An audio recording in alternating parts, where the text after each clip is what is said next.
Welcome, everyone. It is 4:07, so we will get started now. I hope that everyone had a terrific reading break. Today's plenary is slightly different than usual.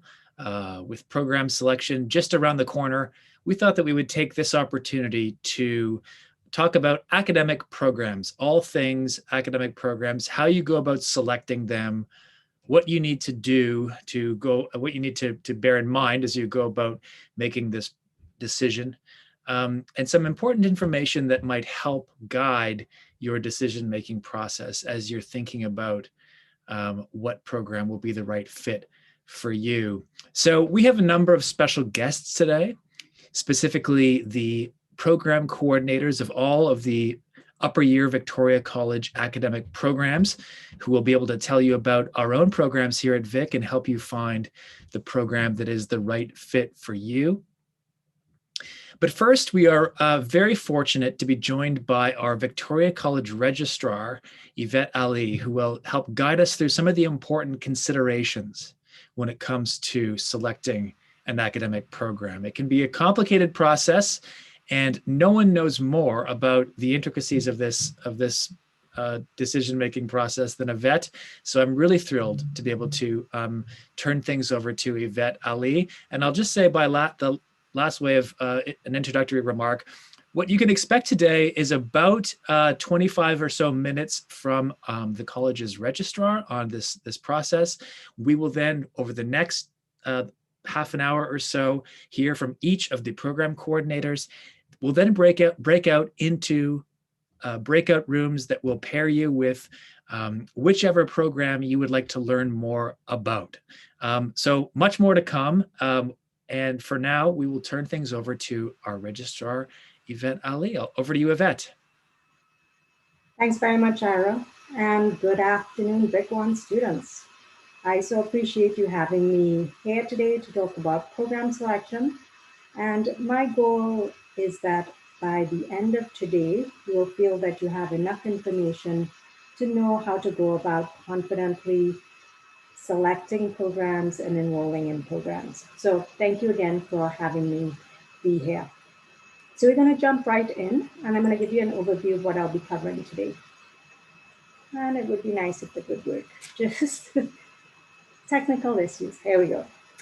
So we're going to start off with a quick poll, and afterwards we'll talk a little bit about why programs matter. We'll talk about creating a list of possible programs, enrolling in your programs, changing your programs, checking your progress and planning your courses. We'll touch on some of the Victoria College programs, that's in addition to the conversation that's coming later on after me, as well as research opportunities. So Amelia has been kind enough to help me with this poll. And this poll is to give me a sense of where you are in your thinking around the process of program selection. So select the one answer that most matches how you're feeling about program selection. You have no idea what programs to take. You have some idea what you're interested in, but not sure which is the best fit. You're interested in a few specific programs, but not sure which one to choose.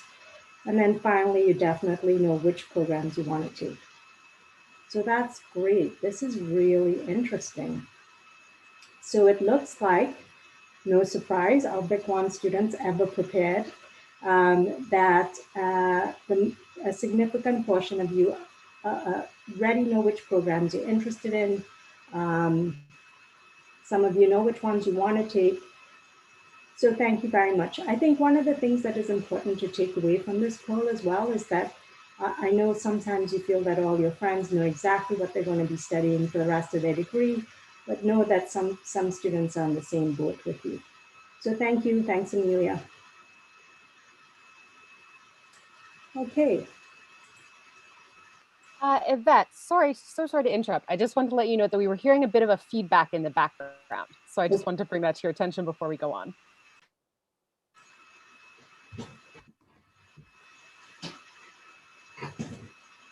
Sorry about that. Is that better? I think I could still hear it. Sorry. There's nothing on here, Amelia. I'm not sure what's going on. Cal? I'll see if someone, can everyone just make sure that if they're not speaking, that their microphones are muted? I think yeah, it's someone in chat, it might be your computer fan. It might be. There is not too much I can do about that right now. No, that's a little better though. Thank you. Sorry about that. Okay. I will try to talk up and hopefully everyone can hear me.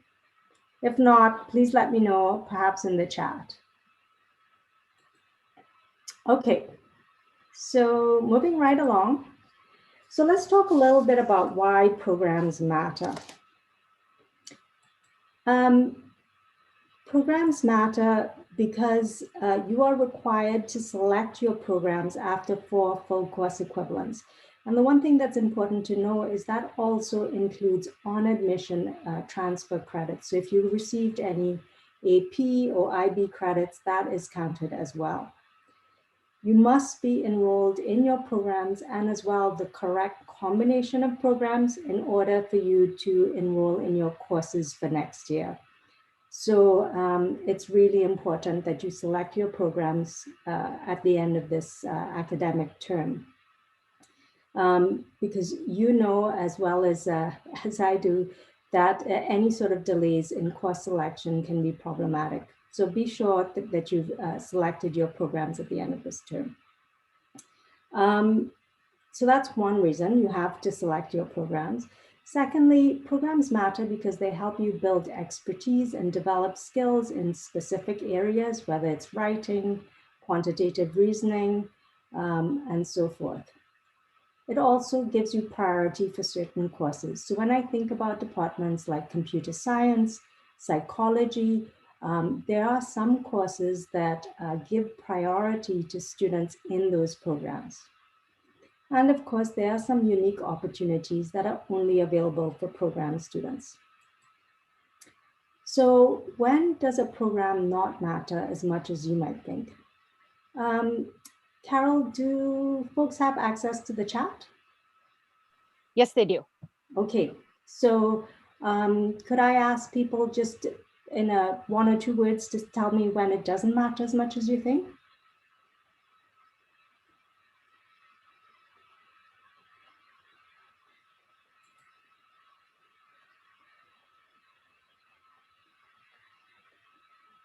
Okay, I'm seeing elective, study abroad. True, they're both true. But I think I'm going to give, I saw that Angelina put jobs, someone else put job prospects as well. And that is absolutely correct.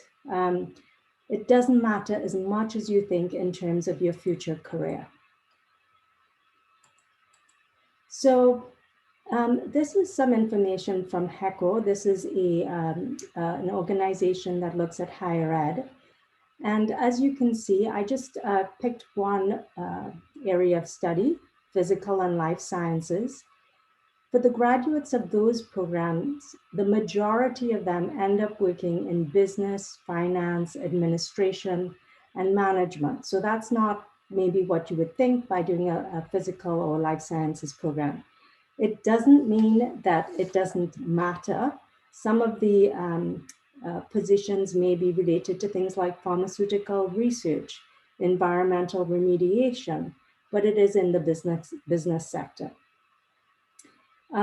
If you're interested in finding out more information, you can look at the Heko website, and they have it for the humanities, social sciences, to get a better sense of the types of occupations that graduates tend to be employed post-graduation. So the first step, I think, would be to create a list of possible programs. So the most useful resource is the program toolkit on the Arts and Science website. And honestly, when I'm meeting with students for academic advising appointments, I'm almost always going to this website because it has such great info. So we're going to try to go there now. Are you guys seeing this website? Someone give me a thumbs up or thumbs down? Carol? Okay, got it. Oh, I am sorry. I had a technical issue. Let me try again.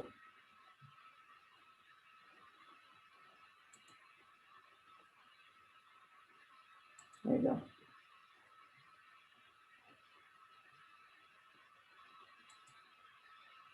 Sorry, can you see it now? Perfect. Thank you for your patience. So this is the Program Toolkit website, and it has some really important information. First of all, it has your programs in order by A to Z, and you can see, for instance, if you're interested in anthropology, you can see all the programs listed. You can see whether or not they're limited programs, if they take applications in the first and second request period, etc. The other thing that it has that's quite useful is it talks about how to apply, and some of this I'm going to cover today, but it's a lot of information, so you can always refer back to this page for information. There is also a program showcase, which is useful. So if you think, you know, maybe you're interested in actuarial science or math, you're not really sure of the difference, that's something you may want to look at. And there are going to be some program exploration days, and you can join these program exploration days on Zoom. There was one today, but if you're interested in the humanities and social sciences, there's some sessions tomorrow, as well as additional sessions throughout. There's other resources on this website as well. So I am going to stop sharing this, and I will reshare my presentation, which unfortunately just closed. So just give me 1 second.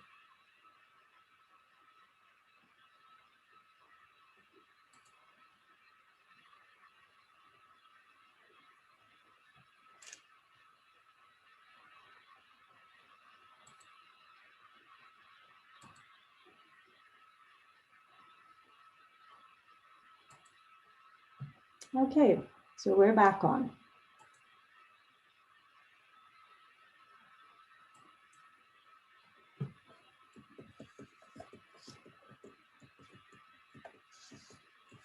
So one of the things you should consider when looking at programs is you want to apply to more programs than you think you intend to do. So for instance, if you intend to do 2 majors, you want to apply to way more than that. You probably may want to apply to 4 majors just to keep your options open. There is no limit to how many programs you can select. So that is an important thing to know. So you can select as many as you want on Acorn, or request as many as you want. And then you will make a decision once you know which programs you get into about which ones you want to keep and which ones you want to drop. So to help you in looking really broadly at your options, think about related programs or consider key themes.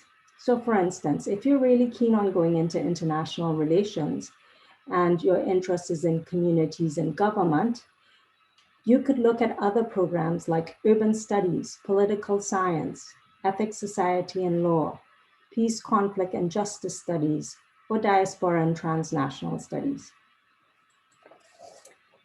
For those of you who are in Chambers or Pearson stream, if your interest is in business, you might want to consider programs like economics, industrial relations, and human resources. If your interest is in resource allocation, you could look at environmental studies, public policy. For our Gooch and Pearson streams, if your interest is in group and organizations, you could look at anthropology, psychology, sociology, human geography. For ethics and equity, if those are your interests, there's a wonderful program called Critical Studies in Equity and Solidarity. There's philosophy, ethics, society and law, peace, conflict, and justice studies. These are all great options for you. If your interest is in history and culture, you might want to consider history, art history, And then, of course, our two wonderful programs at Vic, Renaissance Studies and Material Culture. For the Fry and Jewison streams, if your interest is in literature and text, you might want to take a look at English, book and media studies, literatures in other languages, or the Vic program, Literature and Critical Theory. For writing and communications, consider semiotics and communication studies, also a Vic program, and writing and rhetoric. For design and creativity, you may want to look at visual studies, creative expression in society, another Vic program, material culture, art history, or cinema studies. For our Shallow and Stowe-Gullen students, you may want to have a look at these various programs. So if your interest is in data and computation, you could look at statistics, actuarial science, cognitive science, and so forth. So you get the idea. Look more broadly. If your interest is in education, of course, there's the Vic program, Education and Society, and the combined degree program. You need to also consider the teachables, and lots of students come to ask us, well, what teachables am I able to get from my programs? And these vary quite a bit from school to school. So I really encourage you to look at the admission websites for those schools. So Vic 1 courses can count towards admission to a number of programs, and Professor Wells can discuss this in more detail later. So I encouraged you to look broadly, to sort of think about programs that might be a good fit for you. The next step is to narrow down your choices. And I'm going to give you some tips about how to go about doing that. So first of all, you might want to look at the upper level courses to get a better sense of what is in the field. Does the program offer any kind of exciting opportunities, whether they're research, internships? For instance, there's a program that has a joint degree with National Singapore University. Do you need any particular courses for admission to graduate school or professional school? So for instance, I know well that if you're planning to go on to fields like dentistry, nursing, pharmacy, they're looking for really specific courses. Now, not programs, but specific courses. But sometimes if you're in specific programs, it will help you have priority access to those courses. So that's something to investigate. And also you need to look and see if you meet the enrollment requirements to get into those programs. So you'll know that, of course, there are different levels of programs. There's a specialist, major, minor, and then some programs are open. So it means that anyone with more than 4 FCs can enroll in them, and some are limited. So the requirement is that you have either 1 specialist or 2 majors or 1 major and 2 minors. There's a maximum of 3 programs that you can have active, and each option will constitute about 12 to 16 FCs, which is about 3/4 of your degree. Now, often we do have students come into our office and think that because they fulfill their program requirements and their breadth, that they have fulfilled the requirements for their degree. That may not be the case. You still have to complete the 20 credits required and meet your other degree requirements. There are limits on how much overlap you can have in program courses. And this usually isn't a problem, except if the programs that you enrolled are similar. So for instance, if you might be in immunology and human biology, there may be some overlap. Now, Degree Explorer is a really helpful tool in helping you determine whether or not you're going to run into any issues with overlap. Some specialist programs give you access to research opportunities and specialized topics, so that's something to also look at.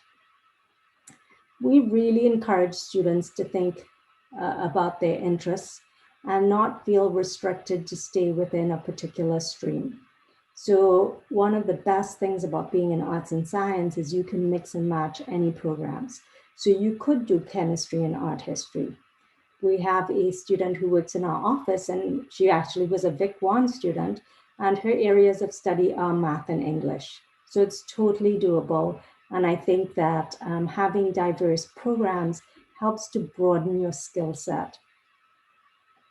And then you might also look at related interdisciplinary interests. So what I've listed here, English and Renaissance studies may be one, geography and anthropology may be another, and so forth.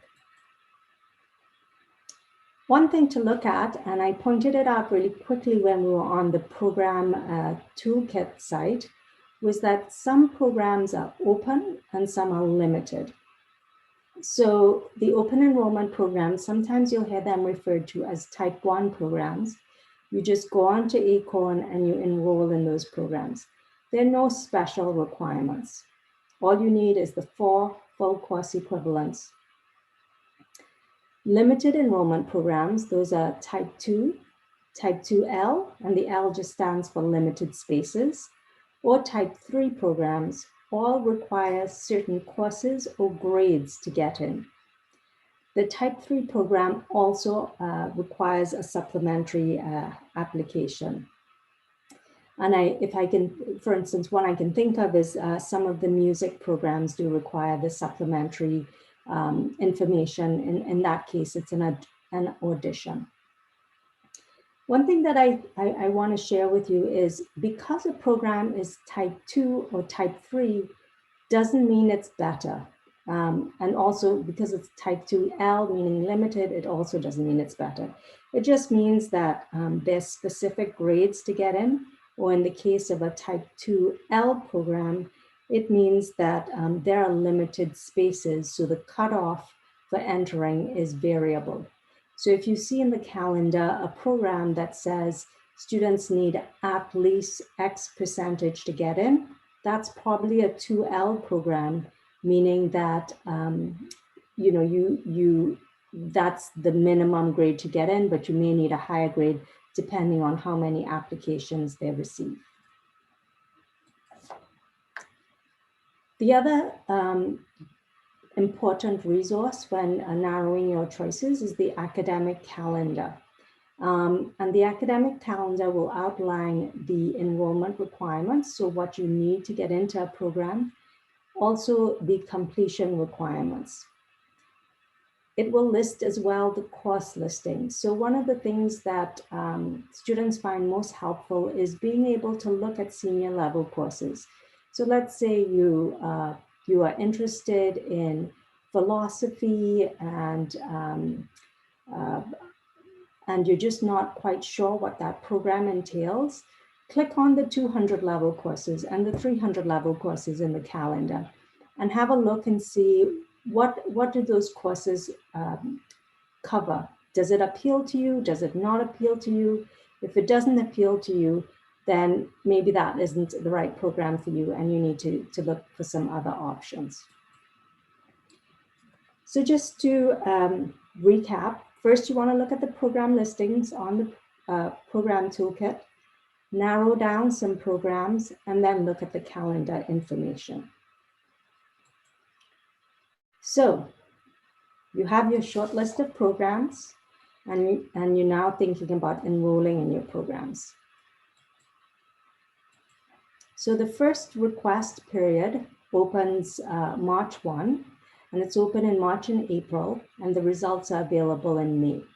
You must enroll in your programs by July 9th, and that's well in advance of course enrollment. So it should mean that everything will go more smoothly when you need to enroll in your courses. So one of the first questions you're asking yourself is this program open, a type 1 program, or is it a limited enrollment program? So if it's a type 1 program, all you need to do is enroll in March and April, and presto, you're done.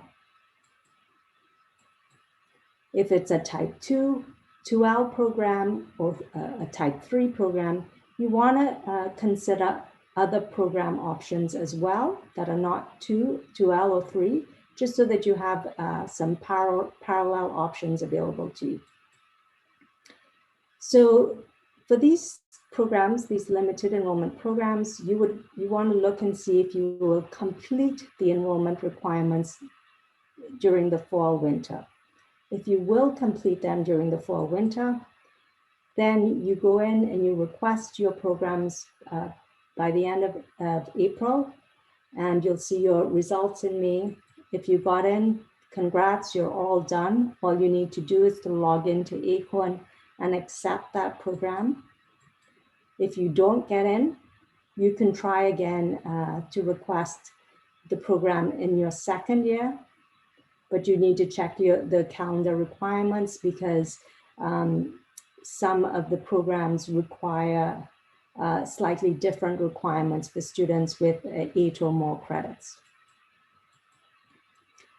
So what if you haven't quite completed the requirements and are thinking about doing summer courses, or you've done the courses and you haven't quite met the grades you think you need to get into the program? Well, then you can apply during the second request period. This opens in July and August, and the results are available in late August, early September.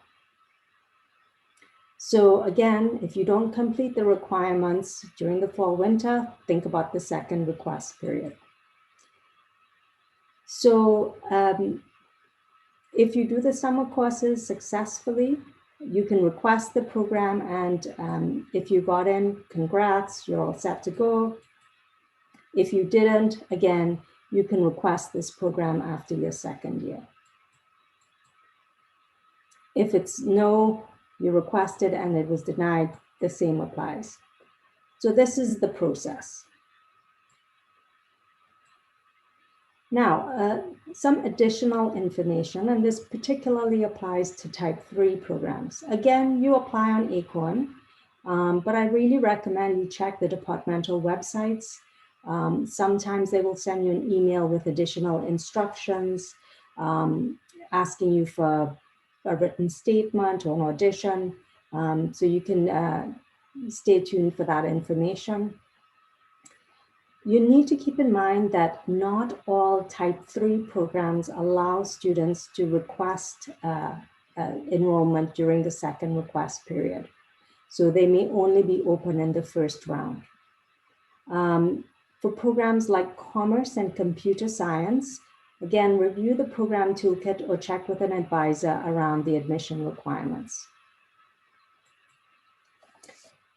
For the collaborative life sciences program, you apply on Acorn, and most only accept applications during the first request period. And how the application process works for the collaborative life sciences programs is it's in iterations, 3 iteration decisions. And you must accept or decline invitations during that period. You can apply to a maximum of 6 life science programs. So if you're wondering, well, what are the life science programs, the collaborative life science programs? Here they are. So if your interest is in doing any of these programs, please read the instructions in the program toolkit and know that you really need to be paying attention to Acorn during this period to accept or decline invitations to these programs.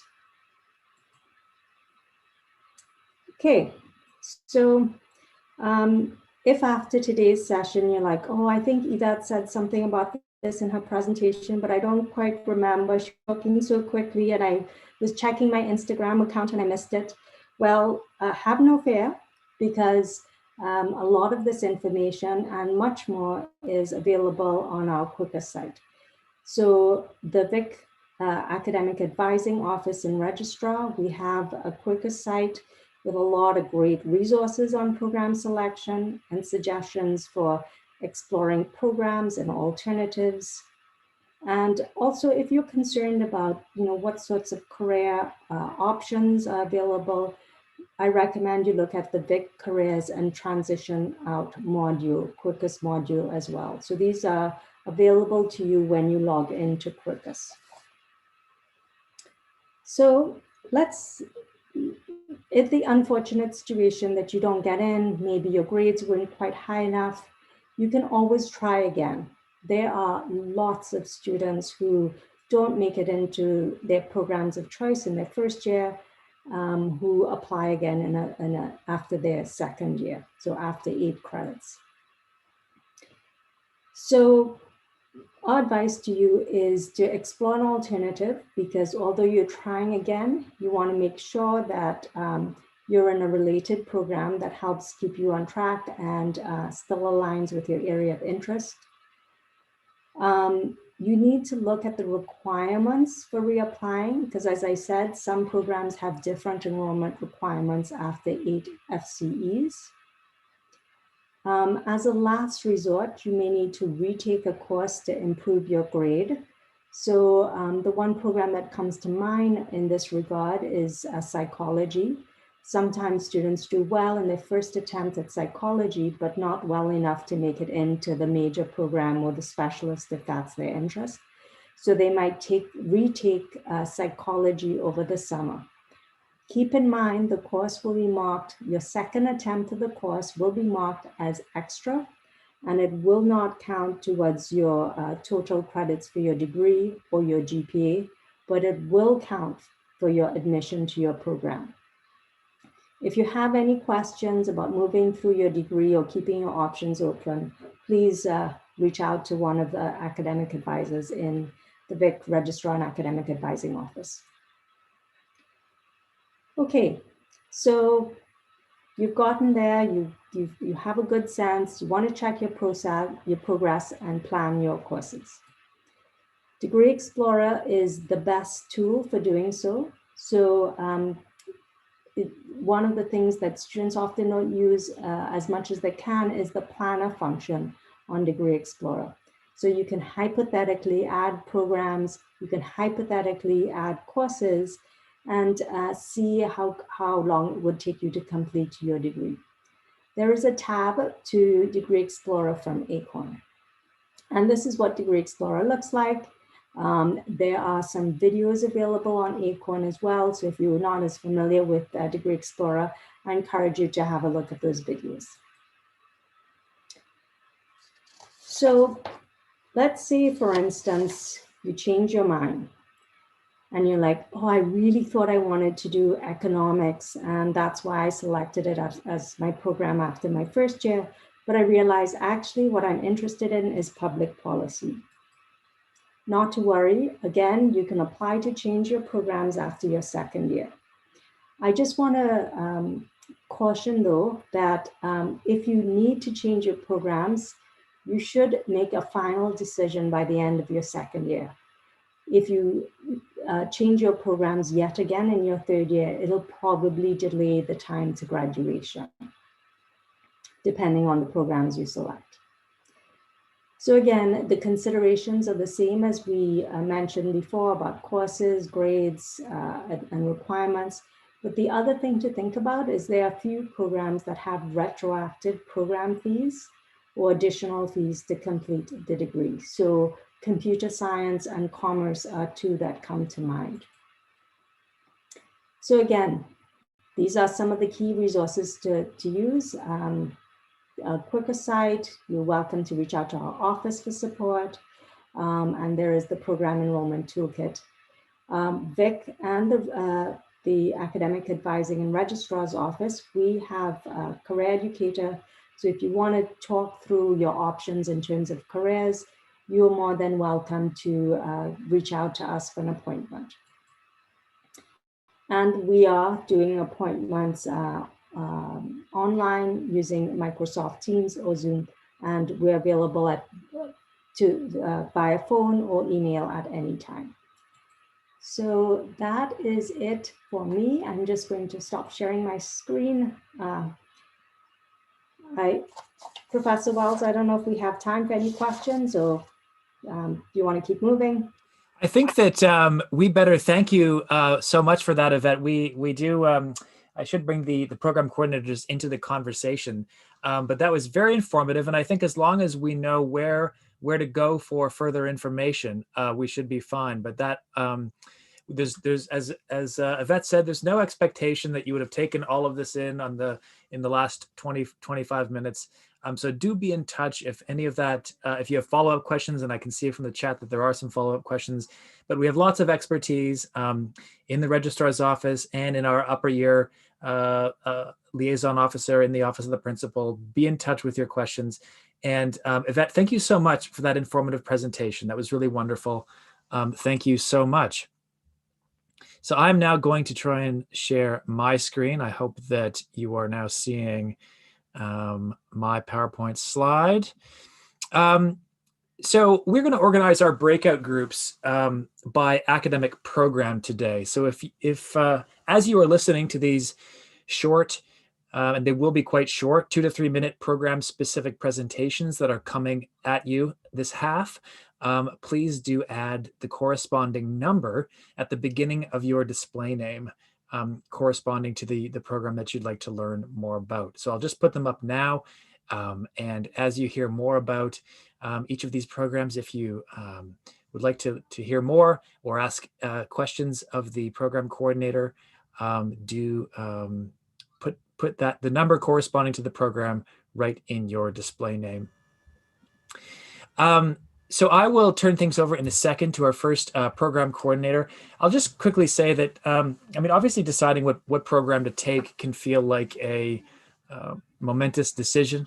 And if I could offer just one piece of advice as you sort of deliberate and decide which program you're going to take, which suite of programs you're going to take, I would suggest that the experience that you have already had can be a terrific guide in that decision-making process.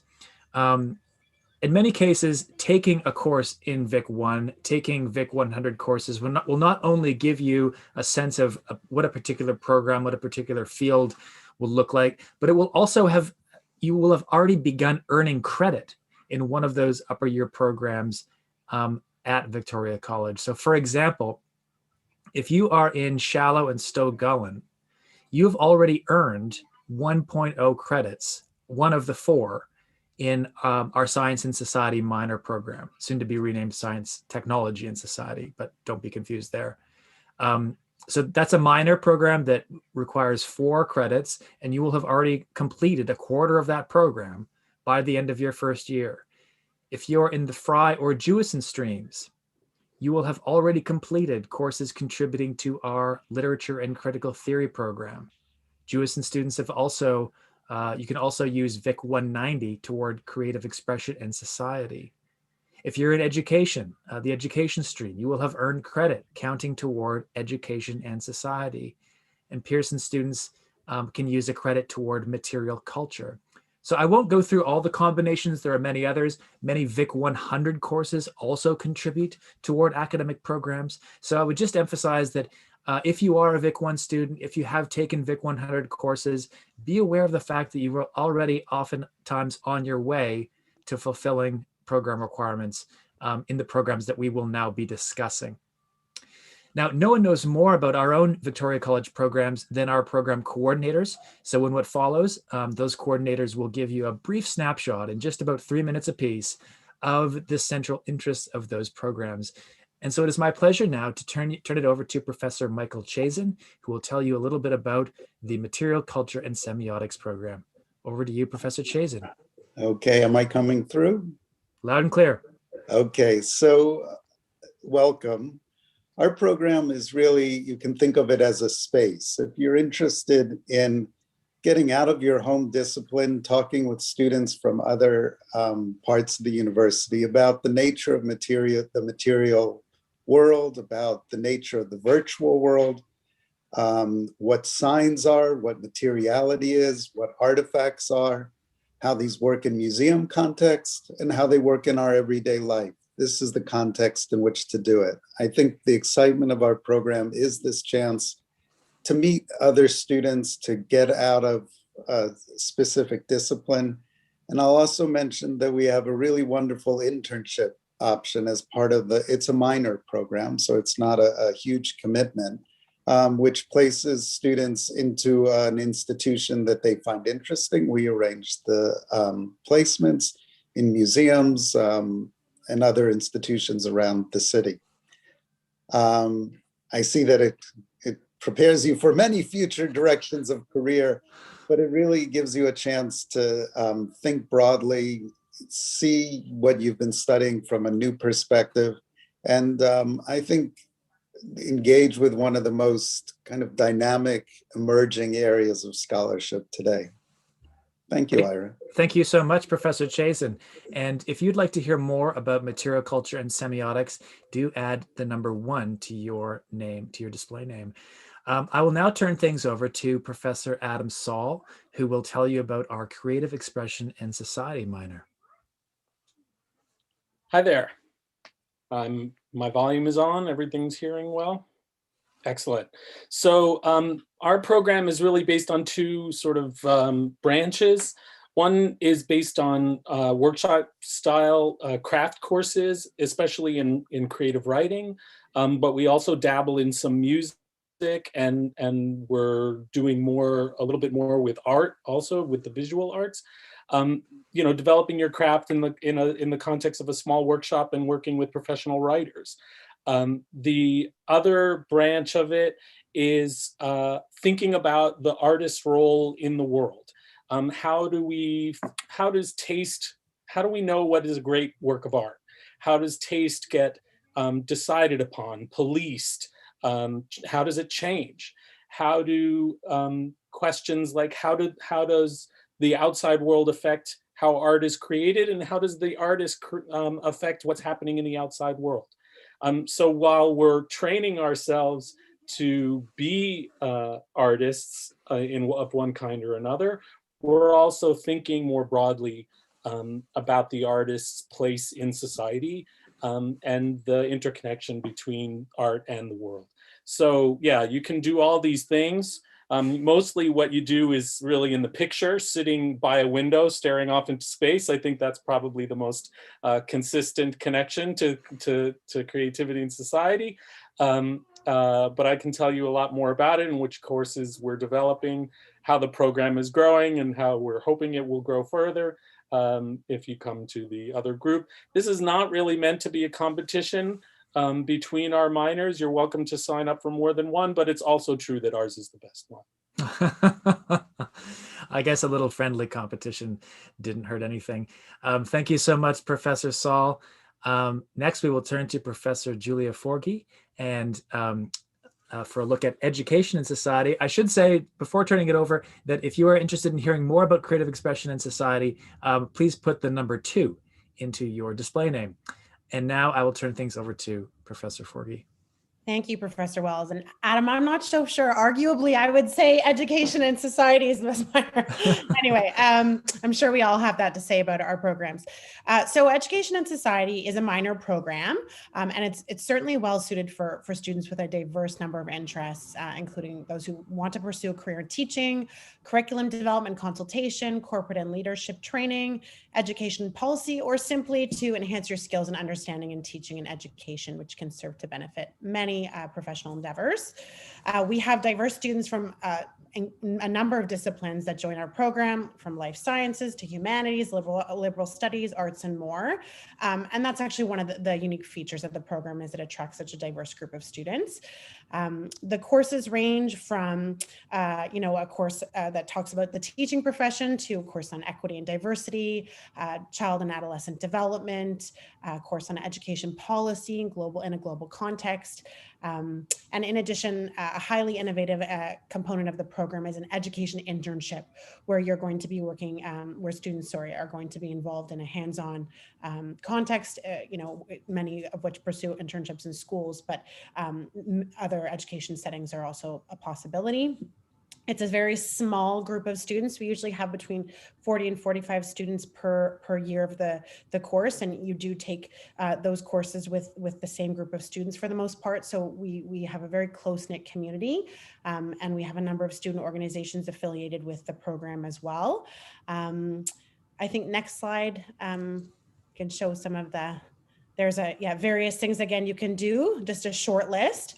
And actually we'll go on even to the next slide, please. because there's a few unique features of this program I just really quickly wanted to mention. So we do actually have 2 combined degree programs offered through the Education and Society minor with OISE for those who do want to pursue a teaching career. One is a combined degree program with the Masters of Teaching program, which offers the possibility to teach at the junior, primary, junior, intermediate, and intermediate senior levels. And then we have a brand new combined degree program that's just going to be beginning next year. That's with the Masters of Arts in Child Study and Education program at OISE, which is a program specific for teachers in the primary, junior level. And the last thing I'll say before I wrap it is that we also have a combined, an exchange program that we have organized with the university in Beijing. So for those students who are interested in an international internship opportunity, we do have a number of students, every year go over to Beijing and work in a school over there, volunteer teaching English as a second language and earn a number of credits while doing so. It's been on hold for the last couple of semesters. I'm sure you can understand why, but we're excited to resume that.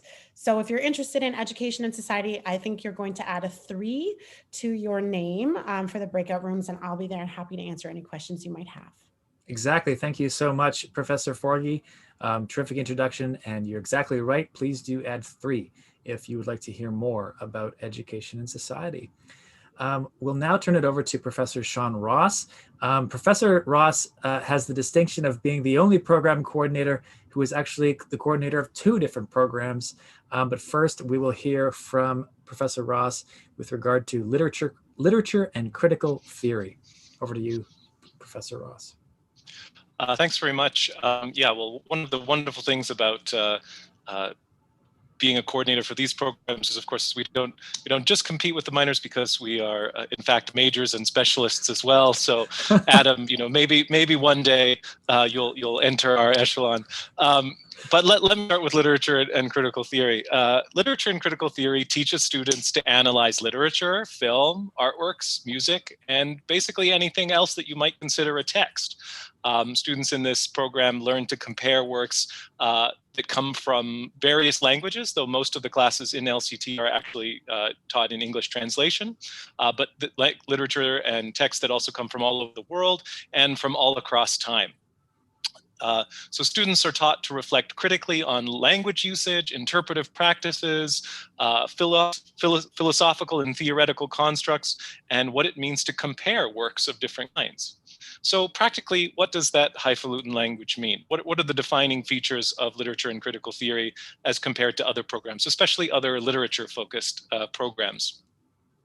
First of all, they're taught in almost exclusively in small discussion-based seminars, which is really wonderful, and you have a lot of opportunity to contribute. They often include a variety of different kinds of creative assignments other than just simply essay writing. So for example, in one of my classes, you have the opportunity to read a chapter of Moby Dick as an assignment. Our courses always contain a mixture of different types of texts and literature: philosophy, music, graphic novels, film, in addition to things that don't necessarily fit exactly into the model of what you might think of as literature. And the classes are organized around themes rather than periods or geography. We read literature from all over the world and across time. So just to give you an example from one of my courses on literature and the environment, we read in one class Romantic era poetry about flowers. Another day is spent on South Asian perspectives on the global environmental crisis, and another on contemporary Indigenous poetry from across Canada. So if you're interested in the literature and art, its connections to history and culture from a range of global perspectives, and you want to do it in innovative classes that include a variety of different kinds of assignments, then LCT might be the program for you. As to what you might do with the program, well, the sky is the limit. It pairs extremely well with others, especially as we offer a major, minor, and specialist designations within the program. But to speak specifically, I can think of 2 grads from last year, one who is working as a paralegal and planning to go to law school in the coming years, and another who was just accepted to a PhD program in literature at Cambridge. Actually, I know of another student who's also working in publishing, I think at Penguin. So there's really a range of things that you can do with the literature and critical theory degree. Now I'll move on to Renaissance studies. We'll just pause to remind everyone that if you would like to hear more about LCT, Literature and Critical Theory, the magic number is 4. Please put the number 4 into your display name. And now we'll carry on and hear about Renaissance studies. Okay. So similar to literature and critical theory, Renaissance studies also offers a major specialist and a minor, and also has this wonderful, broad, interdisciplinary approach to things. It considers this foundational period in European and global history, integrating material from a range of different disciplines into what you might call a coherent assessment of a seminal moment in time. So the program offers this in-depth study of the Renaissance, roughly 1350 to 1650, one of the most critical periods in European and world history, when changes in art and literature, social and political development, technology and science transformed European concepts of the individual, society, and the world. The program combines faculty and content from history, literary studies, philosophy, economics, art history, social history, and so on.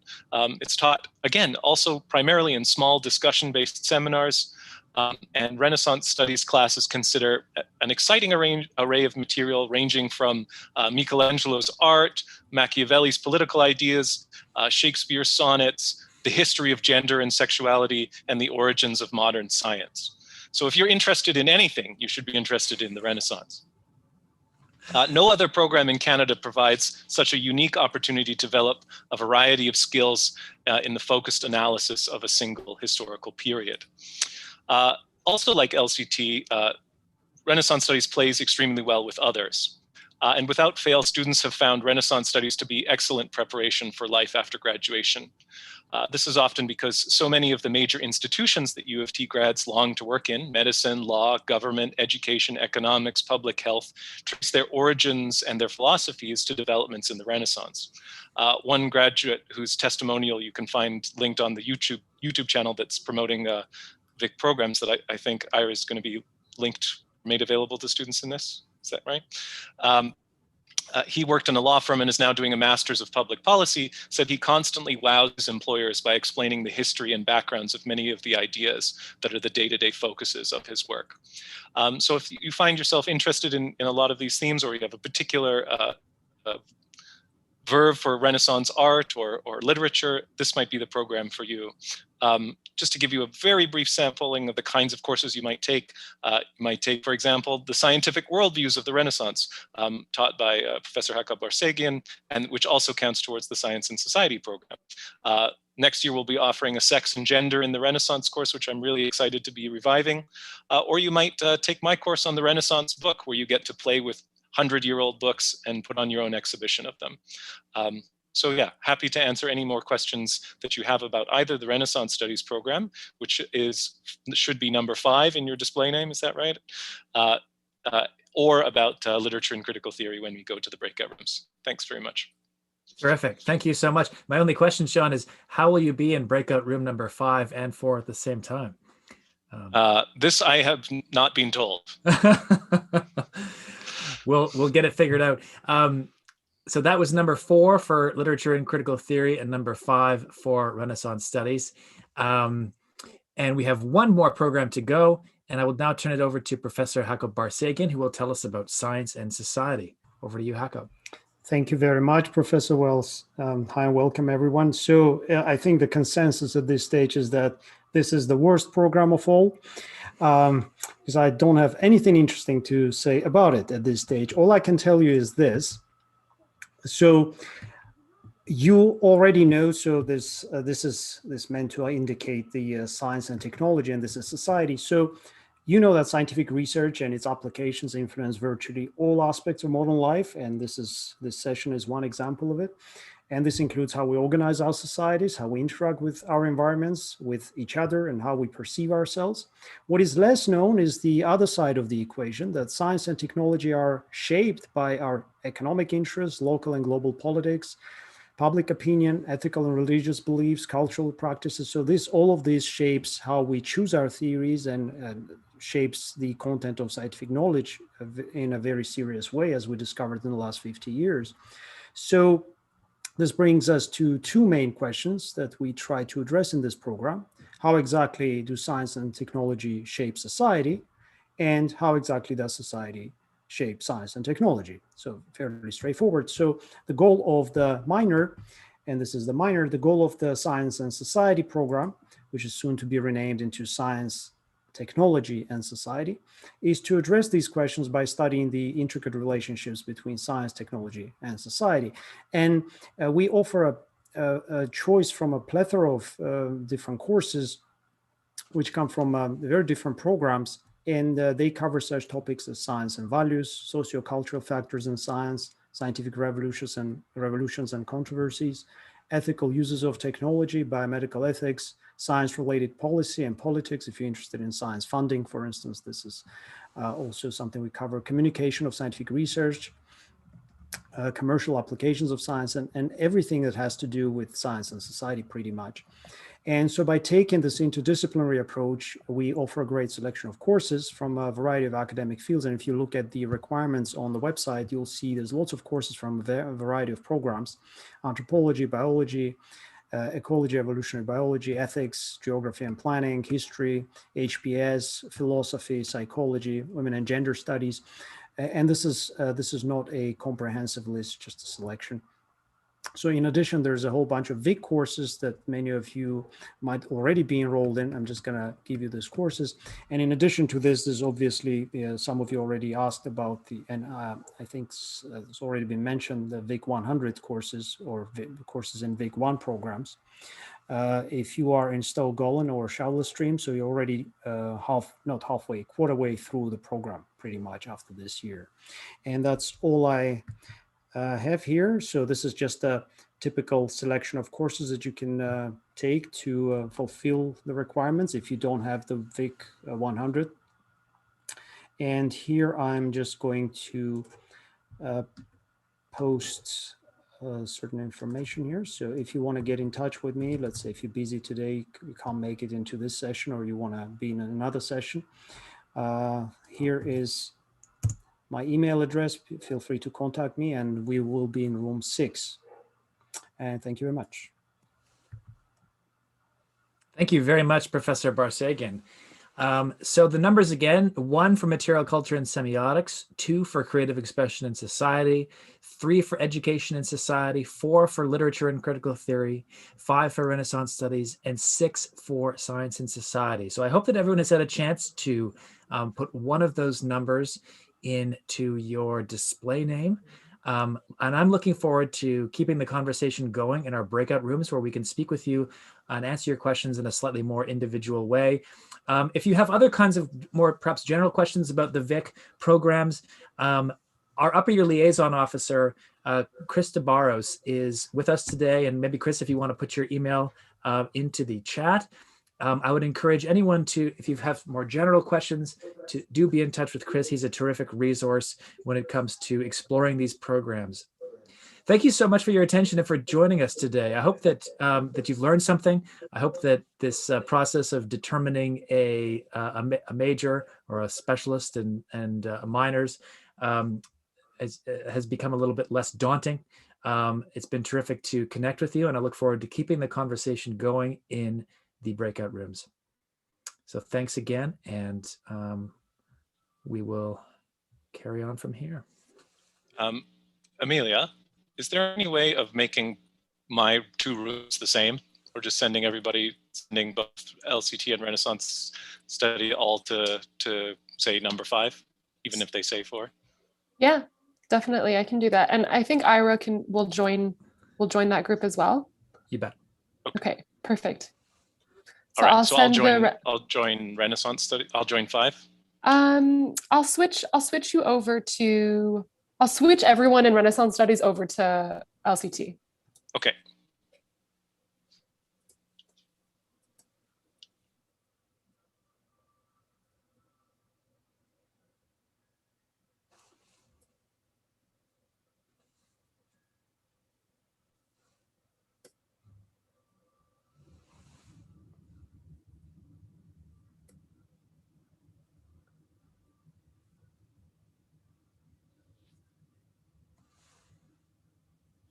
Okay, Ira, did you? I'm Yeah, going to jump into LCT now. I just wanted Perfect. to say thank you very much for all the behind the scenes logistical work and for keeping us organized and the PowerPoint slides and for answering questions in the chat. Thank you so much. Thanks so much, Ira. My pleasure. Thanks, Ira. Chris, do you have a particular room you'd like to go in? Because it looks like Professor Chazen is in the material culture room. Do you want to join them? I think he's got a couple of volunteers as well, so I think that's okay. Okay, awesome. Adam's got some, I'm thinking about volume. Yeah. I think Adam's got some help as well, so I can go hop in with Julia or Heko. I think Okay. Heko has volunteers too, so maybe Julia, maybe Education Society. Sure. Yeah, it's a pretty big group, so I'll send you in there now. Thanks, and thanks to you and Carol for everything. Of course. Thank you. Anyone who's left in the room, if you'd like to, I guess it's Justin and Angelina, if you'd like to join a group, please just unmute yourself and let me know, and I'll put you in a group.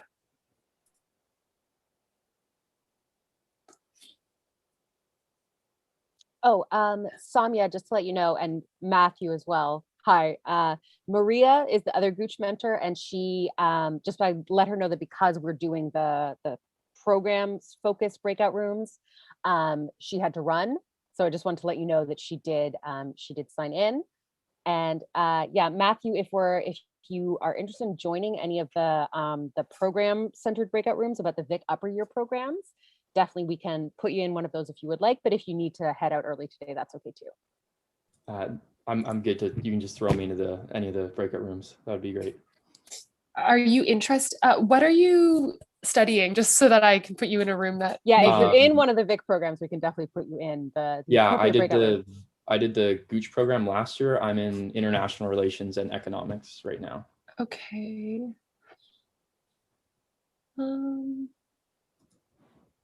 Maybe I'll put you in material culture. That's great. Does that make sense? I'll just throw you in there. And if you want to be switched, you can always come back to the main room. All right, sounds good.